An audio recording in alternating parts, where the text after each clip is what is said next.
This is take 1 of episode 1 of the Junior Unplugged podcast. Ladies and gentlemen, boys and girls, distinguished guests, fellow football enthusiasts, and weebs alike, it is an honor to finally present to you my podcast. I know I've delayed it for the longest of times, but ladies and gentlemen, sometimes in life you just gotta do things. You know, you gotta play it by ear. You need to let things go. And that is this today. The first episode, the pilot episode of the Junior Unplugged podcast. Not gonna lie, the name, it's gonna take some time to get used to. However, listen, you guys voted, and as I always say, I'm a man of the people. I'm a man of the people. All right, I gave you the option. This is democracy. All right, the people have ruled, the people have spoken, and I have acted upon the wishes of the people. Anyways, to get some of the housekeeping out of the way, a lot of you may be asking to yourselves, you know, Junior, what the heck is this podcast going to be about? And honestly, I don't know. It's going to be about basically anything, any topic that I'm interested in, whether that be football related, anime, general wider culture stuff, the whole shebang, and anything goes, anything goes. And to anybody who, you know, if you don't care about it, listen, there's going to be, hopefully, if I've done it correctly, if I've, not been lazy, there should be chapters for you to skip to the relevant part of the podcast you're interested in. What's the word I'm looking for? To grace this truly momentous occasion of ours, I would like to go and to, you know, pop a drink here. And so, here we go. We'll be drinking this throughout the pod, and you guys relax. This is not alcohol.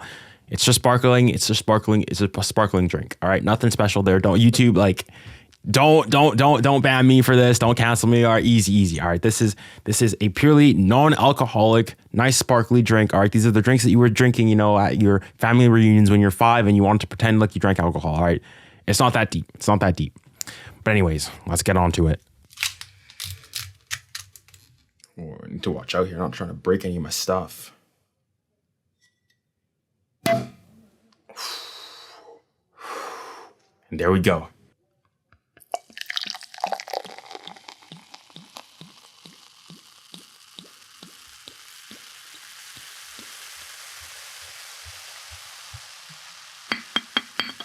All right then.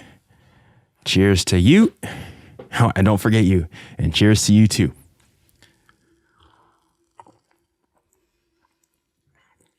Right.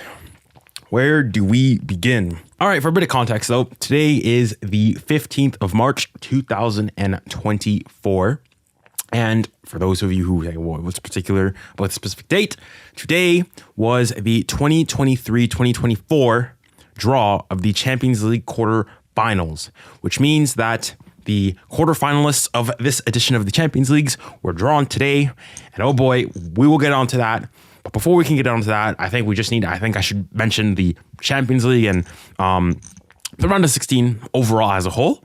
And to that, I'll just give my general thoughts on what I thought about the round of 16 as a tie, every tie, broadly speaking. So I think that generally speaking, I think this round of 16, unlike many other years, there wasn't really I want to say standout game that was like, oh, I must watch this. The one game, arguably, you could say, I think is the Inter Milan Atletico game, which I guess you could say didn't fail to disappoint. But other than that, you didn't really have any huge juggernauts going against each other. Like last year, you had Bayern versus PSG. You know, big teams going, getting eliminated right from the get-go. For the most part, bar maybe that Inter Atleti game, I think most of the teams you'd expect to go through did go through. And so in that sense, you could say that the round of 16 was a bit, I guess, boring in that sense. You didn't really learn anything significant, I'd say, from the tie. But to get on to ties specifically and to go on my team, the Paris Saint-Germain, I'm very impressed. Like, all I'm gonna say, like, listen, after that second win, all I'm gonna say, we slept good. In the video I made, I said 3 years too long. You know, we say une fois, mais pas deux, deux fois, mais pas trois, and it wasn't trois fois. Finally, for the first time since 2021, PSG finally find themselves in a quarterfinal of a Champions League. And oh boy, does it feel good to finally be there. We'll have the fans back. I think, in fact, if I'm not mistaken, this will be the first time that PSG will have like a home crowd with like people in like fans in the stadium at the Parc des Princes since, wow, we really must be going back here like 2014, a quarterfinal. So 2014, either against when Barça went and did their treble, or the season before that against Chelsea. You have to go all the way back then for the last time that PSG were in a quarterfinal with fans in the stadium. It's been actually no. Hold on. What am I saying? 2014, 15? No. I think it was the season after that, 2015-16. Yeah, because 2015-16 we lost in the quarterfinals to Man City. So you have to go back all the way to 2015-16 for the last time that PSG were in a quarterfinal and that they're going to have their fans there. The two other times that we made it through, or we did, yes, go to a semifinal and final respectively, it was during the COVID era, so no fans in the stadium. So that's going to be good to see the atmosphere at the Parc, arguably one of the best stadiums in Europe and one of the best fans atmospheres. And this is like me even taking off the PSG, PSG glazing this, that, and the other. Genuinely, if you've ever have the opportunity to go to a PSG game, like the atmosphere there it's electric. It's truly something to see. But on the game itself, it was over the two ties, a very complete performance. I guess a performance that you would expect a team of PSG's caliber to be putting in every single year, realistically. Despite, PSG boasting, I think, their youngest ever team in the competition. Having in that second leg in particular, I think it was, Lucas Hernandez was the oldest player on the pitch at 28 years old. That's crazy. The average age was of the squad was something like 23 years old, which is absolutely insane. Mbappé was a gazer in terms of the squad that day. So the fact that such a young team were able to go, you tell me at the beginning of the season that potentially people were saying, if we go to the Europa League, it's not gonna be that bad, this and the other. You go from potentially going and finding yourselves in the Europa League to now being in the final 8 of the Champions League, and what we'll get on to, a very reasonable path to getting to the final. And so, yeah, it was a complete dominant performance with a certain man having a very, very influential part to play. But we'll get on to him and everything that entails there in a later part. What were other ties? You had the City versus Copenhagen tie. Again, I've mentioned it before. I will continue to mention it. I want an investigation. How is it that Manchester City always get these what's the word I'm looking for? Clown ties. All right, these hocus pocus nonsensical ties. All right, these Care Bear ties. Let's call it what it is. Let's call it what it is. Care Bear ties. No adversary. No difficulty. No wonder these guys are always making it to the semifinals of the Champions League. The competition only begins for them in the quarterfinals. No duh. They get a free pass. It's at this point for City, might as well just go and give them a bye. Just give them a bye in the round of 16 because they're going to win anyways. They're going to get Copenhagen, Sporting. No disrespect to these teams or anything, but come on. When you got PSG facing Real Madrid, Barcelona, Bayern, all these teams every single year, and you've got City going and facing, Sporting, Copenhagen, who else to face? These, frankly, on the European stage, no-name teams. But anywho, they smacked their way through. I think it was 3-1 in both cases, so 6-2 on aggregate. What other tie? You had the Inter Ateletsi tie. That was really interesting. Very narrow there. I thought in Ateletsi, I guess, doing Ateletsi type things, battling to the very, very end, winning on penalties. Speaking of that penalty shootout, okay, I know that Lautaro Martinez has been having a pretty good season. All right, all things being considered, but come on, you can't miss a penalty. There's missing a penalty. We're having it saved. All right, fair enough, but there's not skying. Mate, if you wanted to go to the moon, call NASA. Call NASA. You don't need to do it yourself. That ball, this guy, I saw that ball. I was like, NASA, let me get a reading on that. That thing left geostationary orbit. Holy smokes. But anyways, unfortunate for Inter, arguably the best team in Italy thus far, but that's it. That's all. And speaking of which, that means that there's not a single Italian team that's going to be, that's it. There's not a single Italian team that's continuing on to the quarterfinals, which is a shame given that last season there was it was guaranteed that at least one Italian team would make it to the final. Basically, at some point, you got who was it? It was Napoli versus AC Milan, and then the other tie was Inter versus Benfica, if I'm not mistaken. And so you had at least one Italian team guaranteed to be in the semifinals. To now go that there's going to be none of them in there. So I guess Italian football, maybe last year was a purple patch. Maybe it was just a purple patch, and now things are regressing to the mean. Only time will tell. As for the other draws, so there's the Inter one we went through, the PSV Dortmund one. I mean, I didn't really watch it. I don't think there's much of a surprise there. Like either team weren't like, basically any team that came out of that draw would be the one that every single team in the rest of the quarterfinals would want. Dortmund going through, I didn't catch much of the game, but certainly in that second leg, I know in the second half in particular, PSV absolutely dominated Dortmund. And if it, like, I guess the scoreline overall, I think flatters Dortmund a bit. I think Marco Reus scoring a very dying minute goal after I think it was 𝑔𝙑𝑑𝙗𝑑 hit the post. So not much really for me to say on that tie. As for other ties, Arsenal Football Club. Gosh darn, somehow by some way made it through Porto. All right, fair enough. Really labored. I mean, for the so-called, some people have them as like second favorites to win the Champions League and stuff like that. As second favorites, having to go to penalties against Porto and a 40-year-old geezer, bald-headed geezer on the pitch. I don't know, man. Like, second team, if that's what you need to be, the second team, mate, the standards of the Champions League have gone way down. Another point to mention, relating this back to my club, Paris Saint-Germain. Oftentimes people, mock PSG of, despite all the star-studded talent, everything you guys have, this, that, and the other, all the money you spent, blah, blah, blah, blah, blah, this, that, and the other. You guys always getting knocked out of the round 16 of the Champions League. All right, fair enough. I think that, yeah, we've been knocked out much too many times. Several too many times. Okay.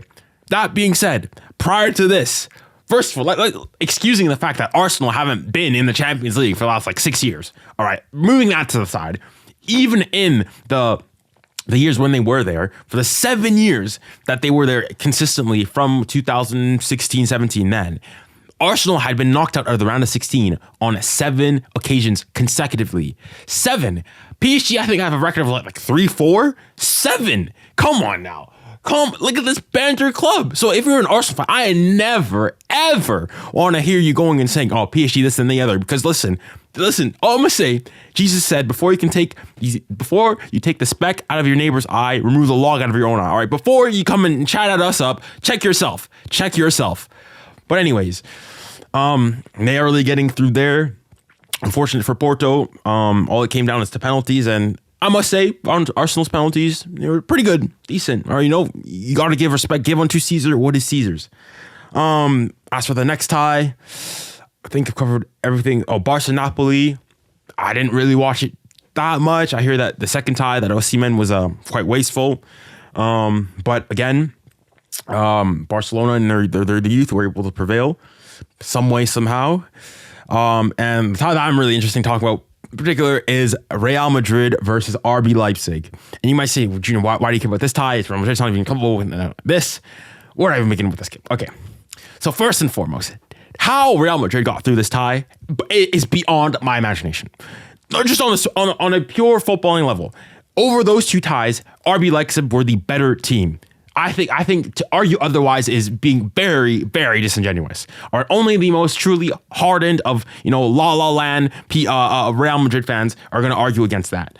Over the two legs, I think that RB Leipzig deserves to go through more than Real Madrid. Now, on that, I think we need to start mentioning some of these decisions, some of these refereeing decisions in favor of Real Madrid. And at this point, we need to change their name officially to Real VARDRID. VARDRID. All right, this Madrid. No. It's VARDRID. VARDRID. VARDRID. Get this nonsense out of here. First and foremost, how in the world, I've already mentioned this once before, how in the world is that goal, the first goal by, who was it?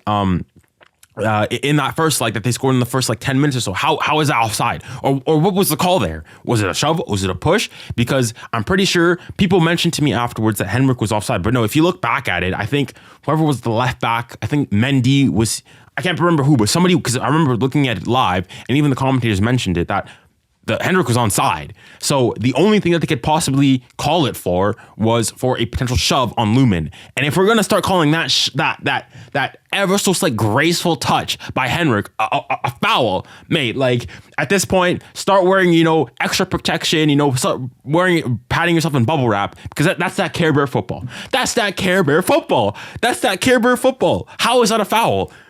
And anyways, so excusing that game, that game, it should have been 1-1. All right, going. So let's assuming that game that they would have scored there, it's 1-1. They go to the Bernabeu. And they get to the Bernabeu. Score finishes what? 1-1. Real Madrid go through 2-1 on aggregate. And obviously, who scores for Real Madrid in that game? Vinicius Junior. Gonna say, granted, a very, very good counter-attacking goal. Brilliant from the course get the ball. Brilliant patience from Jude Bellingham. And then a very fantastic run and fantastic finish from Vini Jr. No problem there. 100% there. The problem is 15 minutes prior, the fact that Vinny Jr. was still on the pitch to begin with. How? Explain to me how, after initially shoving 𝙊𝘾𝘼𝘶 for what? For nothing. He didn't do anything. Making a pass, shoving him unprovoked, shoving him. That's yellow number 1. And then he gets up, and then, granted, he doesn't strangle him or anything, but pushes him at the neck. Those two things, those two offenses alone is yellow card worthy. Those two offenses concurrently, back to back, is a red card. Is a red card. How was he still on the pitch? Dare I say, Vinny Jr. has anger management issues. Oh my god, the way this guy is a ticking time bomb. You set him off with a little fuse, a little spark, bang, you got a thermonuclear explosion ready to go. The fact that he was still on the pitch then absolutely baffles me. I do not understand. But anyways, this is valid. I thought that because prior to that game, it was what I think they played. Yeah, they played Valencia in the league, and that was where they got their disallowed goal from the corner and whatnot. And let me first say this: is that a tremendous blunder from the referee? Absolutely, 100%. I'm not denying that. It is a massive blunder, and I don't know what he was on. However, I hope it happens again. I loved every moment of it. I loved every single moment. I thought it was divine justice. I thought it was God saying enough is enough with Real Madrid and coming in and saying, you are done. I'm a just God. And I was all for it. And I said, let it happen again. Let it happen again. Because for too long now, they have gone and gotten their way every single which way. And then we get this. We get the fact that he doesn't go and get a red card. We get the goal that's disallowed. And I was like, no. What truly happened, ladies and gentlemen, was that the refs went on strike. All right, they went on strike, and by striking, they said, "Okay, you want to see you don't want to pay our wages properly? We're gonna go and give you proper fair treatment." And that's what happened. And Real Madrid was like, "Whoa, tranquilo, calma. All right, we'll go in the negotiation. They negotiated, increases the wages, and now everything is back to normal." So all it was just business. It was just business. That's all it was. That's the only reason. But the fact that, I don't know, if you're a Leipzig fan, I really feel for you. I think it was obviously not the greatest robbery, but I still think how Real Madrid is through, I do not understand. So that basically goes and ends I think a pretty good summer of the round of 16. And now to get on to the quarterfinals of the Champions League. And at this point, I think, in fact, let me think here. If we look at overall, over the course of, I think in recent memory, I must say, I think this quarterfinal, at least just before even the draw happens and everything, just the teams that are still there are I think it's truly a team which is it's just a bunch of European heavyweights. Arguably the weakest quote unquote team in the lot of all of them is, I would argue, Dortmund. And Dortmund is still a huge European power on the grand European scale. Then you go Atletico Madrid, Arsenal, Barcelona, PSG, Real Madrid, so on and so forth. So basically, what you're left with is it's just truly the best. This is especially for the last Champions League under the classic format. I think it's a good way to go. You got massive heavyweights everywhere. And so even before the draw was made, I thought whatever ties you're going to get, you're going to truly get some truly tasteful, wonderful displays of football to be had. Now, getting on to those ties, what it was is that you have PSG playing against FC Barcelona. You have Dortmund going against Atleti. on one side of the draw, on one side of the bracket, pardon me. And then on the other side, you have Arsenal versus Bayern. You've got Real versus City on the other side of the bracket. So obviously, just off the get-go, obviously you can see that it's very much weighted, I say, onto one side. The Arsenal, Bayern, City, Real side is definitely arguably the draw you do not want to be on. And the other side is definitely the path to the final is significantly easier. And so you look at it, let's go the easier side of the draw first, the Dortmund versus Atleti game. Unfortunately, listen, not to, rub any Atleti or Dortmund fans the wrong way. I don't think many people care, unless you're an Atleti or Dortmund fan. They really think whoever gets there, I don't think you're expected to go and win it all. I think going into that draw, if you're any team, you probably want Dortmund or an Atleti to be your quarterfinal, but they're facing each other. This really is like the worst amongst the worst, competing for each other.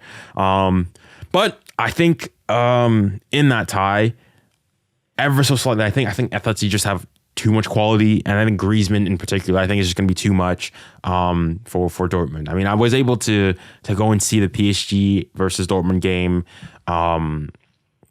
in whatchamacallit here, the PSG Dortmund game.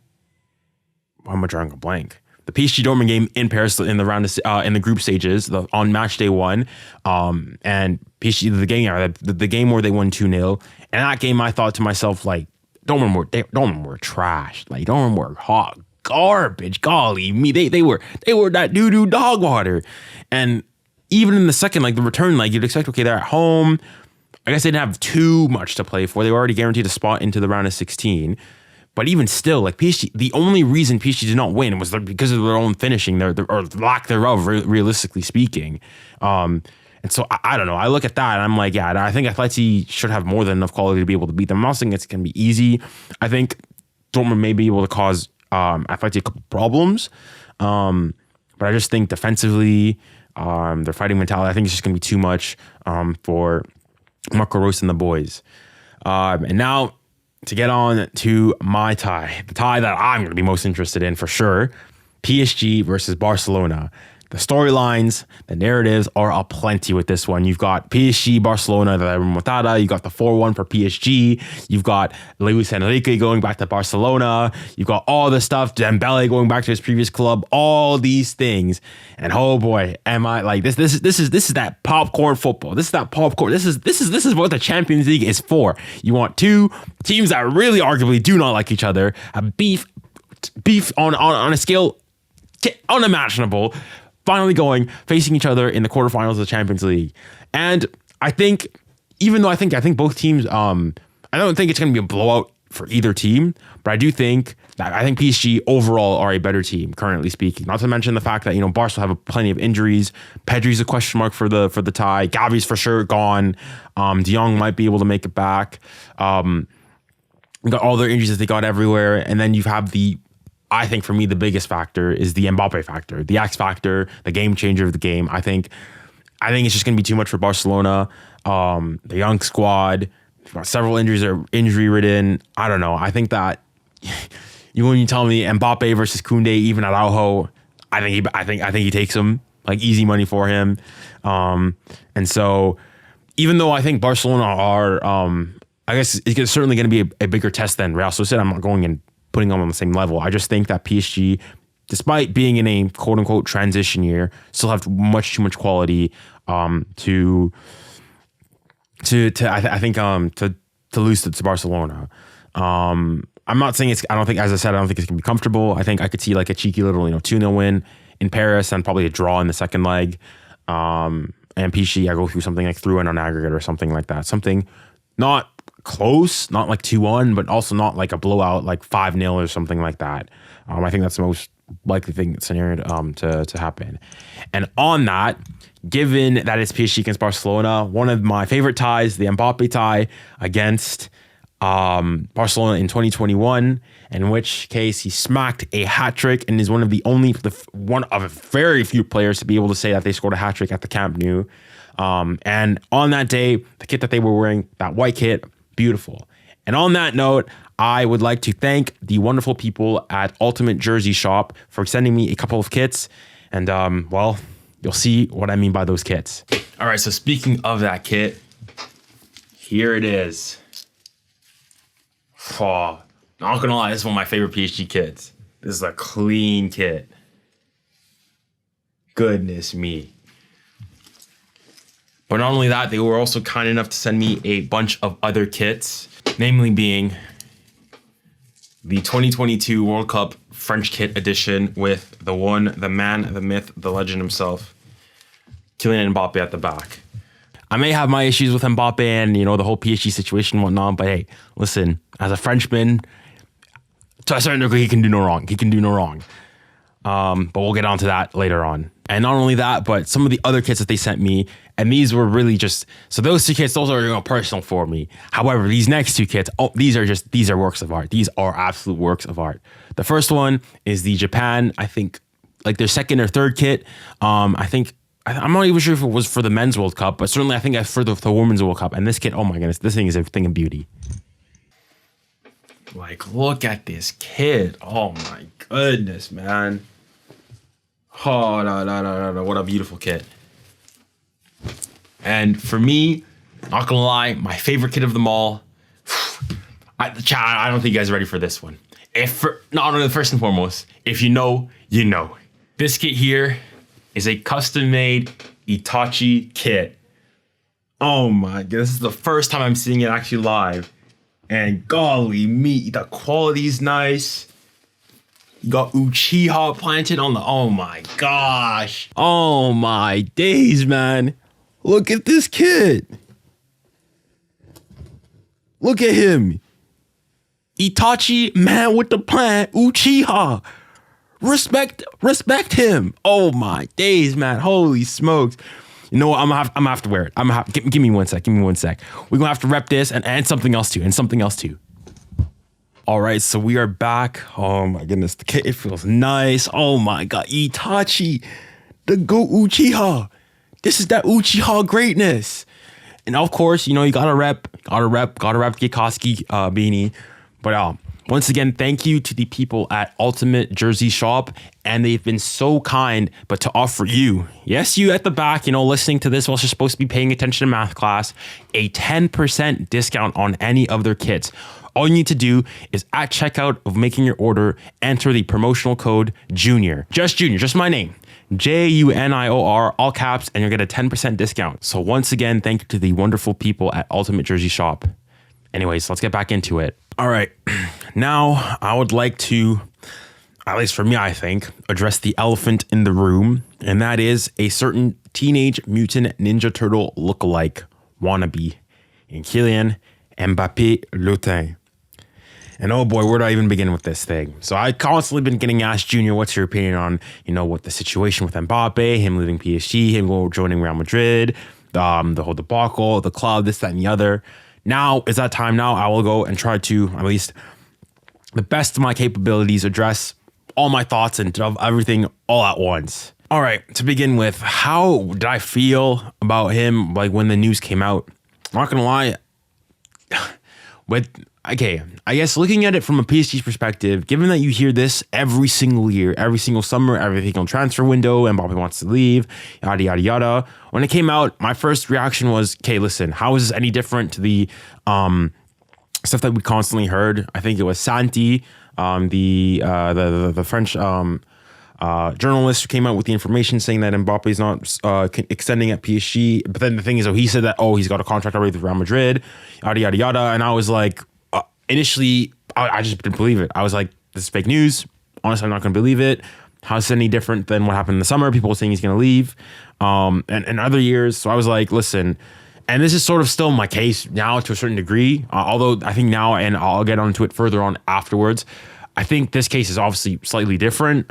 But generally speaking, my view on specifically, in particular with Mbappé, is that unless it comes out of them specifically, until Mbappé himself has said he's leaving, or that there is a press conference where I see him with the other team's jersey or a public statement, listen, it ain't over till it's over. Because with Mbappé, you really do not know. And I'm not even saying that that means he's going to sign with PSG. I'm just saying this guy is an enigma of football. With any other player, you can bring me Fabrizio Romano, all these. If it's not from Mbappé or his clan or whatnot, I ain't believing it. And so when it came out initially, I was like, this is fake news. I'm not going to believe it.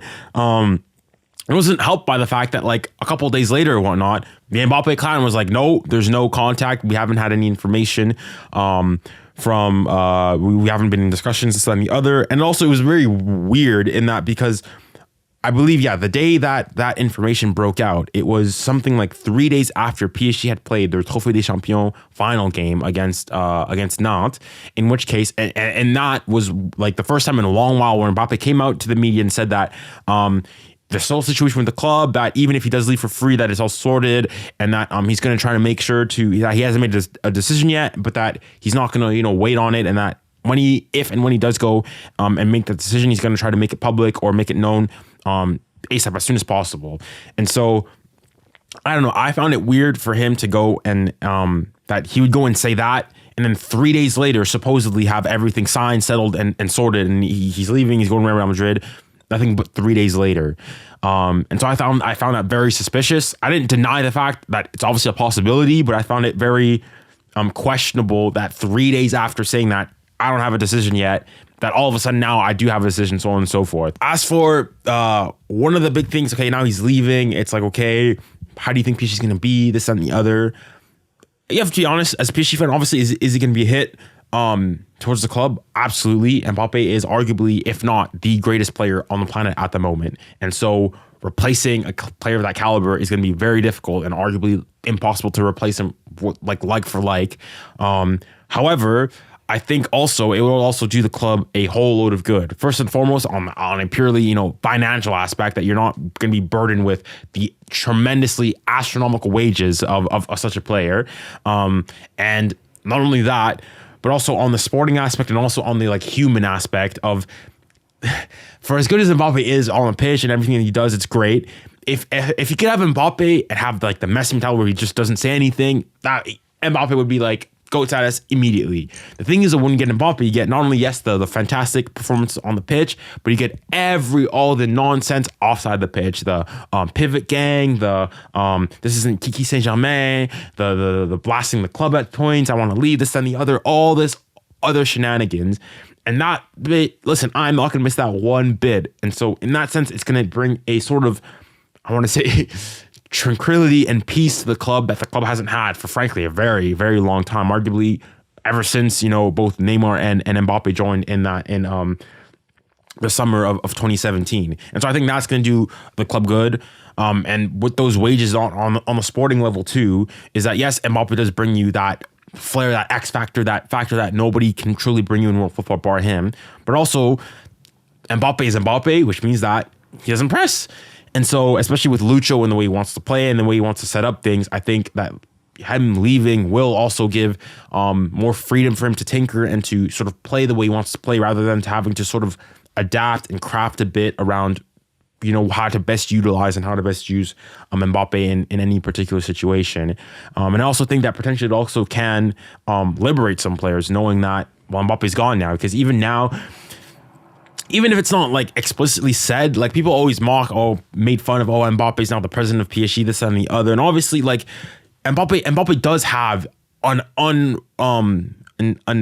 unreasonable amount of power and an unjustified amount of power at PSG. That's without question. All right. And even if you're going to argue that, he's not going and people were memeing that, if somebody doesn't pass him the ball, that he's going to have him fired, this and the other. I don't think it's that. Obviously, people are obviously taking it to exaggerating. However, there is that sense of, well, if Mbappé, just in general, if you have such a big player, a monumentous player, a player with such gravitas like that, naturally, if he asks for the ball, what are you going to say? No? You're going to go and give it to him. And so there is that aspect of, even Mbappe's strong suit is not dropping down deep and playmaking. That's not his strong suit. His strong suit is going fast on the break, on the counter, going explosive speed, and his wonderful, brilliant finishing to go and finish off actions and be that killer for us in game. And so I think him leaving will allow people who are better suited at dropping down deep i.e. Vitinha and people like that, and also people like Barcola to express themselves more, and even people like 𝐻𝙪𝘾𝑝𝑒 to not always look for Mbappé every single time, as sometimes it can be the case with PSG. So in that sense, I think PSG will be able to do good. And if PSG go and do a good load of business over the summer and are able to, spend their money wisely and get players, not just try to replace him with a big, massive superstar for the glitz and the glamour, but truly go and think about a true overall sporting project, I think PSG could rebound and arguably be better next season than we are this season. We are still technically, if you want, a team in transition, and despite being that team in transition, PSG are still in a quarterfinal of a Champions League and have a very reasonable path to the final. And so I guess that's my view on the more sporting aspect of Mbappé and how I feel about it at this point on, I guess, on an emotional level. And this will tie on to my next point about, is Mbappé a snake? Is Mbappé like a traitor? Is he a rat for leaving the club and so on and so forth?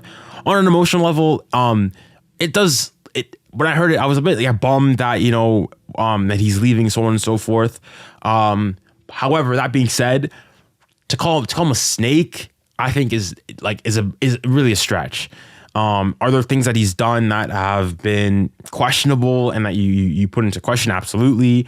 Has he oftentimes done things that are not in the interest of the club? 100%, absolutely.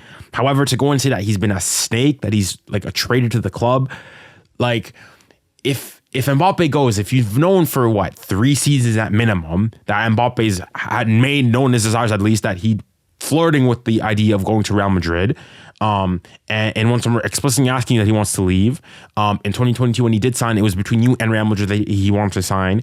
Last year, even when he did sign that contract, a couple weeks later, went on to go and send a letter saying that he has no intentions of signing that extension. If you know all these things a year in advance, and then when he comes and says, I'm leaving now, and you say that's a traitor, I mean, I don't know. For me, traitor is like he goes, everything seems fine, there's a contract extension, and then bang, he decides to stiff arm the club, decides to go on strike, stops coming to training, and then leaves and forces his way out of the club. It's not that situation. And so, in my eyes, I can't call Mbappé a snake. And I'd say my issue too with people, some PSG fans, would go as far as to say that, oh yeah, he's respected the club and this and the other, and has he? Absolutely, I'm not denying that. And in particular, looking at the whole Monaco debacle in him going and doing his little victory parade, going out like Caesar, doing a little victory tour around the 𝙁𝙁𝘍𝑒, and then going to the stand, sitting with his mom, I think is absolutely disgraceful. I think for actions like that, I think Mbappé should have been stripped of the captaincy. Arguably should have been benched for the return leg of the Sociedad game.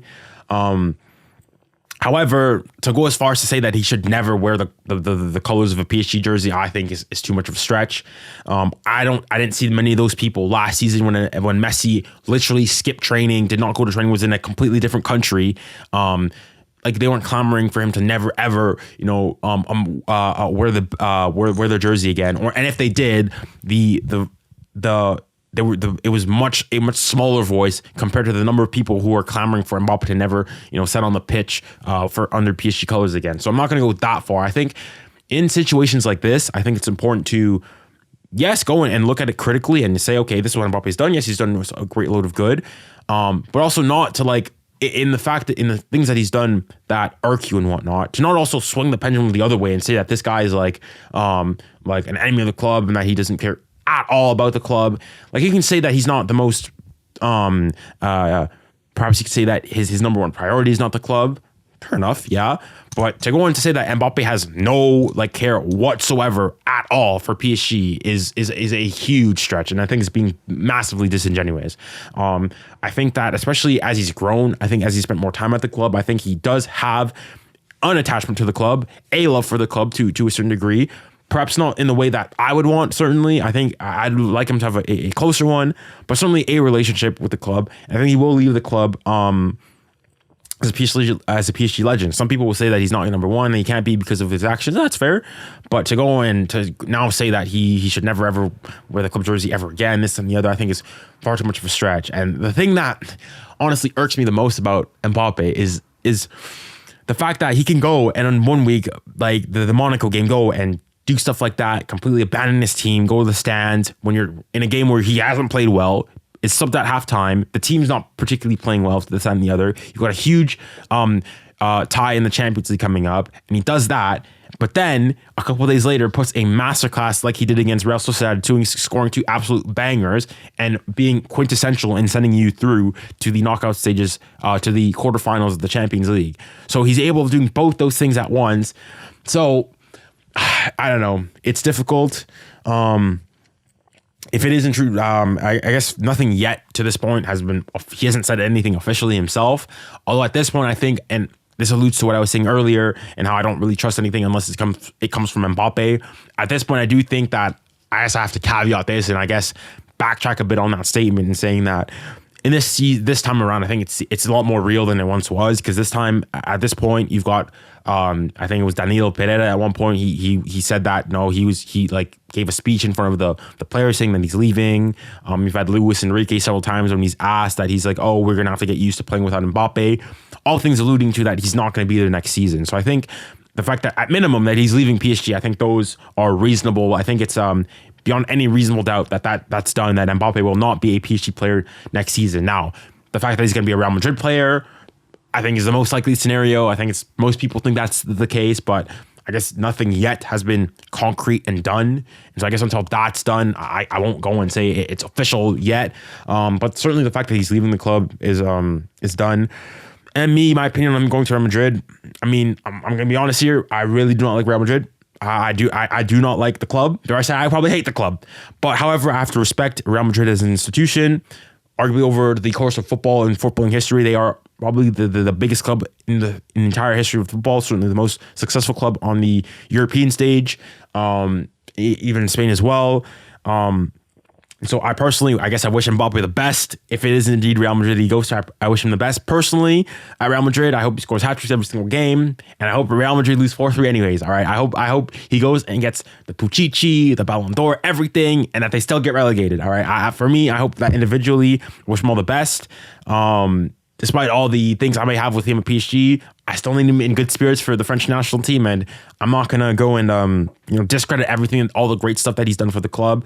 A lot of PSG fans will go and say, oh, we gave him everything, this, that, and the other, and look what he's done. I mean, it's like, at the same time, too, you could also argue that there's been cases where, like, Mbappé was more than justified to leaving leaving the club. If Mbappé left in 2022, after being really the only player there that actually played and did something in that tie against Real Madrid, at that point, like, I think most PSG fans had accepted, like, if he leaves, you can't really hold it against him.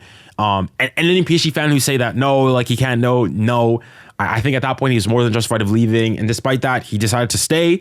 Granted, now, what were his intentions? Were those intentions all because of out of the kindness of his own heart and the love for PSG? I don't think so. I think saying that is also disingenuous. I think the monetary aspect of that was huge. It was a contract that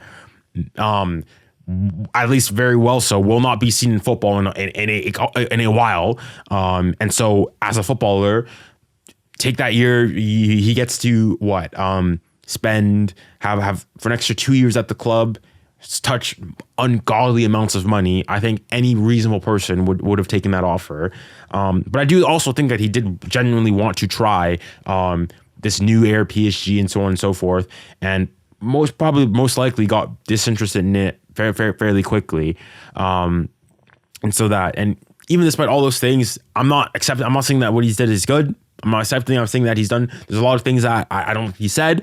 I don't like oftentimes the fact that he doesn't take personal accountability of his performances at times and is very quick to, I guess, give excuses for the performances of the club overall and saying that it's just the team. That's just how it is. I think especially now, given his position at the club and his position over the last couple of years now, I think he hasn't done enough as the leader of the team, even if he hasn't been captain all the time, to go and to put the club in a good light. The biggest one for me that comes to my mind is the whole what he said last season in the Champions League, going into it before, how this is our team now and we'll see our level go as far as we can. And then when we do get eliminated, he says, this is our level. this is the best that we could muster, and that Bayern, I don't like that aspect of it. I think if you are going to go and you're a bit mad and so on and so forth, I think you go and you say that, we just weren't good enough today, that Bayern were the better team today, that I didn't have so on and so forth. But the fact that you go and you say that was our level and sort of like that and blasting it and sort of making it seem like, it's all on them. I did my part. Maybe, yes, that was the case probably for France at the World Cup, but certainly for PSG, like he didn't have the greatest game in particular in that second leg. And so I think sometimes his dodging of responsibilities irks me certainly the wrong way. But I'm not going to go and, despite all his flaws, and trust me, he's got many, I can't then go and use those and discount everything that he's done for the club. He's been monumental, and not only marketing wise for the club, but also on a sporting level. Was a part of the squad of players that brought us to our first ever Champions League final, brought us to back-to-back semifinals, and that second season in particular was instrumental in getting us there. And so, as they say, give unto Caesar what is Caesar. I have to give him his respects that he is due. And so I hope, I think that says the broad, very broad, or I guess as detailed, in-depth analysis of how I feel personally on the whole Mbappé situation, Mbappé leaving the club. I guess to wrap up everything, I'd say it hurts. It's a bit bizarre, and in particular the fact that this season, it truly is his team. He had Neymar leave, he had Messi leave, he had Verratti or gone. Now, to what extent he had a hand in that, who knows? I guess we'll never truly know. But the point is that this year in particular, he was the main man. He was that guy. There was no Messi. There was no sharing of the spotlight. He was the main guy. And for him to, in a sense, abandon ship like that and to leave at sort of as we're going to this high now is a bit like, you've got now everything you want, and now as soon as we get that, now is when you decide to leave. I guess rubs me the wrong way. But then again, I guess you could argue also that we did have the 2 seasons prior to that where he tried it and it didn't work out. So I can see, I understand perhaps his point. I still think he's wrong, and I think not only for like people will say, oh, he needs to, like people constantly clamor that and this is actually something that kind of irks me. I don't like. People say that, oh, Mbappé absolutely needs to leave, PSG if he wants to further his career. It's like, says who? How so? Like, okay, Mbappé, let's say deal's finalized. Tomorrow we hear that Mbappé signed for Real Madrid. He goes to Real Madrid, scores a bunch of goals, goes and wins a couple Champions League. At that point, he'll be one of many great players to have played for Real Madrid. And if that's what he wants, more power to him. But the point is also, and what a lot of, especially people in France go and say, is that if Mbappé goes and stays at PSG, even if he just wins a single Champions League or 2 or something like that, his legacy, he will be truly at that point, without a shadow of a doubt, the best player at the club. His stamp on at PSG will be unparalleled, unrivaled for many years to come.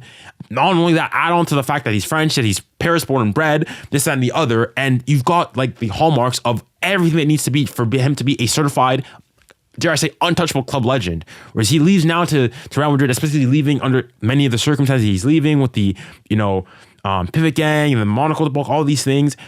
I think, especially in the last couple of recent weeks, that his legacy at PSG certainly was going to be tarnished. To what capacity he can revitalize that if he goes and wins the Champions League? Is it all going to be forgiven? Who knows? He splits the fan base quite a lot, and so I don't know. But again, if Mbappé, Real Madrid is the club he's always wanted to play for.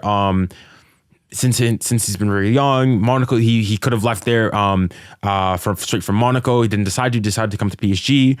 So I don't know.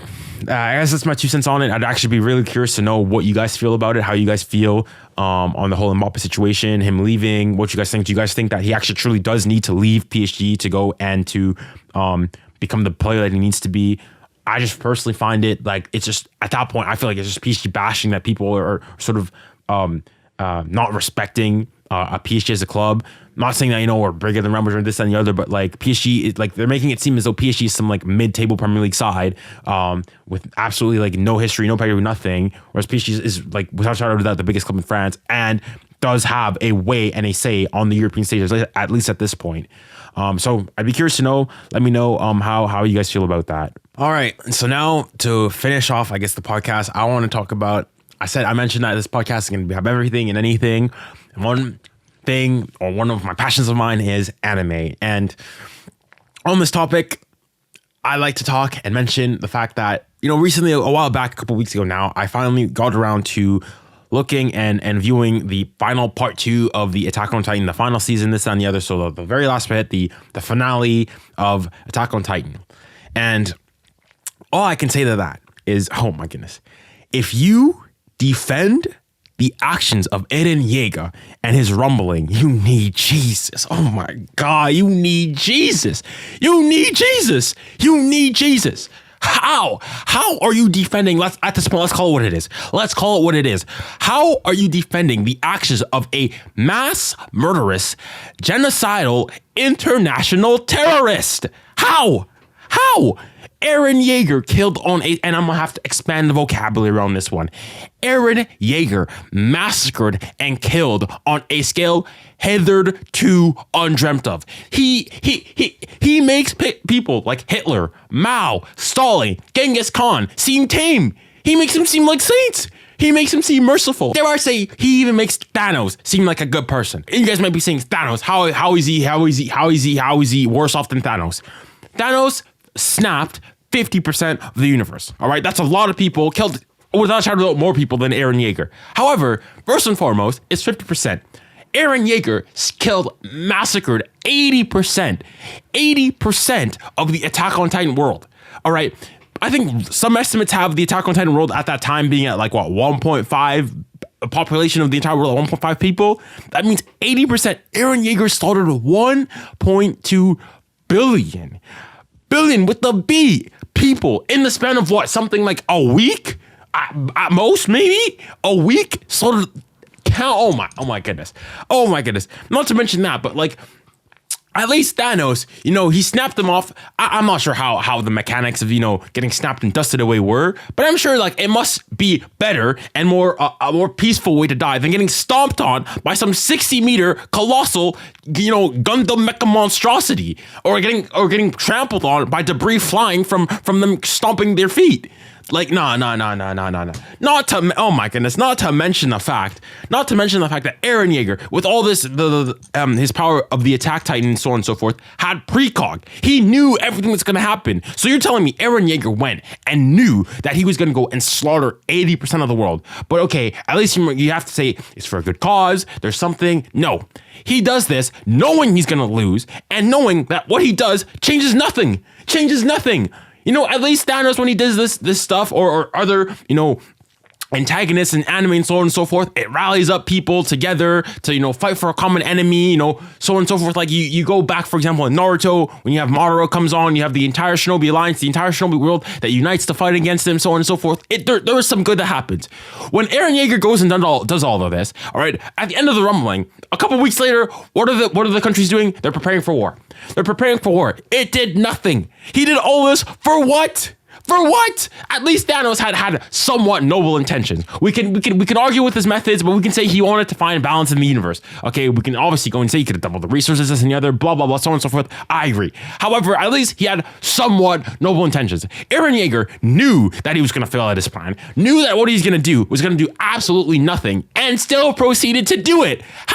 How do you defend that? How? I'm genuinely curious.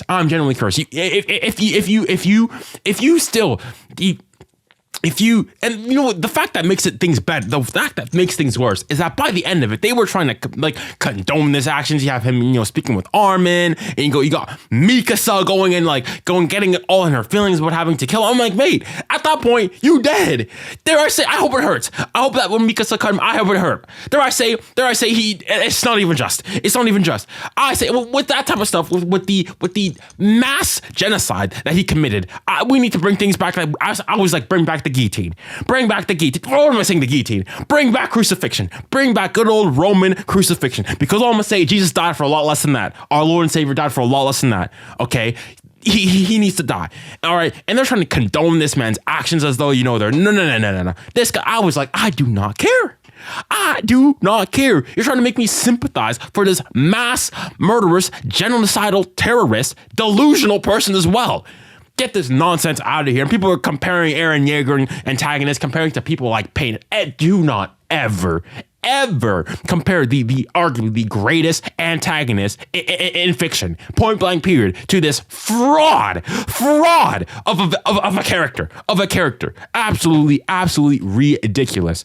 All right. And if despite everything that I've said, you still defend Eren Yeager, go on. Defend mass genocide. Go on. I'm all ears. Enlighten me. Explain to me how what he did is correct. Anywho, I think I'm going to call that a day for today. I think I'm going to wrap up episode 1, the pilot episode of the Junior Unplugged podcast there. It's been a pleasure. If you guys did enjoy it, make sure to leave a like, comment, do all that shenanigans. Make sure to go and follow me on Apple Podcasts, Spotify, wherever you listen to your favorite podcast. Make sure to leave ratings, reviews, this on the other. If you guys do have things or topics that you'd like me to cover, make sure to leave comments, and I'd be more than happy to include them in the coming episodes. I personally really do enjoy, the more casual, like less structured, less formal approach to podcasts. And so if you guys do enjoy it, make sure to, let me know, and I'd be more than happy to continue it. Anyways, with that, I wish you guys all the best. And remember, stay safe, stay kind, stay blessed. Godspeed.